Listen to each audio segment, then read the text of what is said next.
Well, hello friends, this is me Suhaib, and let me tell you, I am an English trainer. For over 2 decades, I have been training people how to speak English effectively. Friends, before I start the video, let me ask you how is it going on, and I hope that you are good.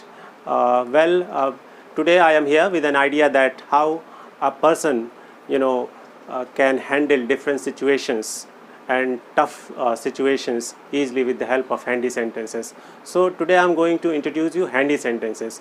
सबसे पहला सवाल उठता है कि handy sentences क्या होते हैं, what are handy sentences और इन्हें हम कहाँ इस्तेमाल कर सकते हैं और ये sentences हमारे लिए कितने यूज़फुल हो सकते हैं और कितने एडवांटेजफुल हो सकते हैं.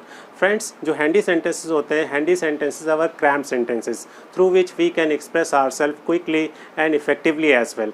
मतलब handy sentences वो sentences होते हैं जो हमारे पहले से रटे हुए होते हैं और इनके ज़रिए हम अपने आप को बहुत ही क्विकली, बहुत ही जल्दी से और बहुत ही प्रभावी ढंग से इफ़ेक्टिवली हम अपने आप को एक्सप्रेस कर सकते हैं. ये सेंटेंसेस बड़े कमाल के होते हैं. फॉर एग्जांपल हम आपको बता दें, मिसाल के तौर पे आपको अपने दोस्त से मिलना है, आप उसके घर जाते हैं और जो है डोर नॉक करते हैं. डोर नॉक करने पर उनके जो दोस्त के जो पिताजी हैं वो सामने आते हैं और आपसे 2 सवाल पूछते हैं. वो आपसे पूछते हैं कि तुम कौन हो, हु आर यू, और तुम किससे मिलना चाहते हो, whom do you want to meet. आपको कहना है कि आप ये कहते हैं कि मेरा नाम राहुल है और मैं राज से मिलना चाहता हूँ. और फिर उनके फादर आपसे पूछते हैं कि आपको क्या काम है. अब आपको कहना था कि मुझे उससे कुछ काम है. अब ये सेंटेंस अगर आप पास पहले से मौजूद था तो आप फ़ौरन एक्सप्रेस आउट कर सकते हैं, लेकिन अगर आपको पहले से मौजूद नहीं था तो ये सेंटेंस फ़ौरन उस वक़्त बनाना थोड़ा सा मुश्किल है, क्योंकि बहुत से ऐसे सेंटेंसेस होते हैं जो कुछ अनग्रामेटिकल होते हैं, थोड़े से मुश्किल होते हैं. तो यहाँ पर आपको कहना है, तो यहाँ पर ये जो सेंटेंसेस है, हैंडी सेंटेंसेस है, ये आपकी मदद करेंगे और आप इस तरह के सिचुएशंस को आसानी से हैंडल कर सकते हैं. तो पहला हैंडी सेंटेंस हम आपको बताने जा रहे हैं वो ये है कि मुझे आपसे कुछ काम है. मुझे आपसे कुछ काम है. तो आपको कहना है I have a piece of business with you. I have a piece of business with you. मुझे राजू से कुछ काम है. I have a piece of business with Raju. मुझे तुम्हारे पिताजी से कुछ काम है. I have a piece of business with your father. तो मुझे तुमसे कुछ काम है. I have a piece of business with you. बहुत अच्छा सेंटेंस है. दूसरा सेंटेंस है यू आर इम्पॉसिबल. इसका मतलब होता है कि तुम नहीं सुधरोगे. मतलब आपको कोशिश की जा रही है आपको सुधारने की, आपसे कहा जा रहा है कि आप सुधर जाओ, लेकिन आप सुधरते नहीं. ख़ास तौर से हम बच्चों के लिए इस्तेमाल करते हैं या बड़ों के लिए भी इस्तेमाल कर सकते हैं, एडल्ट्स के लिए.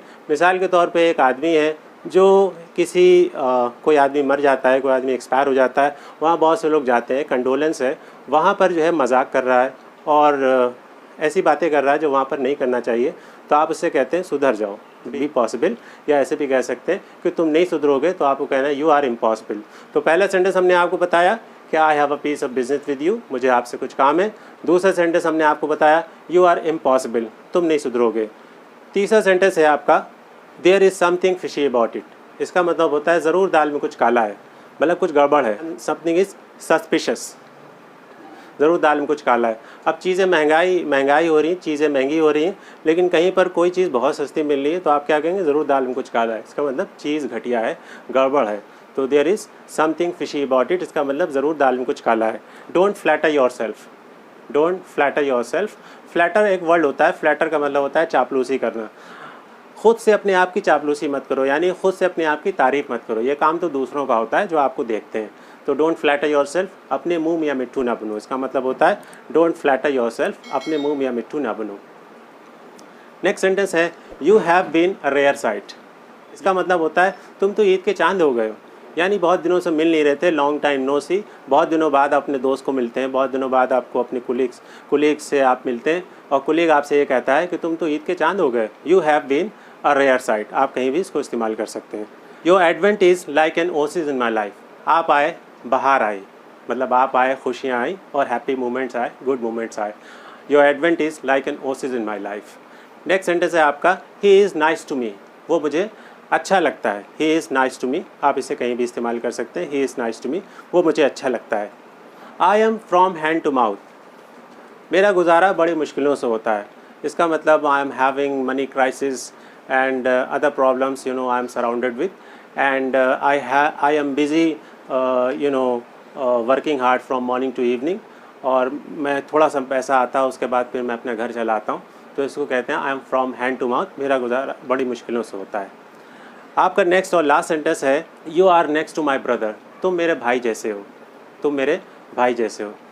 तो इन सारे सेंटेंसेस को आप इस्तेमाल कर सकते हैं। ये हमारे आज के हैंडी सेंटेंसेस थे। Friends, you must be liking the video and please do like the video and subscribe my channel. This is me Suhaib saying ciao to all of you. Thank you.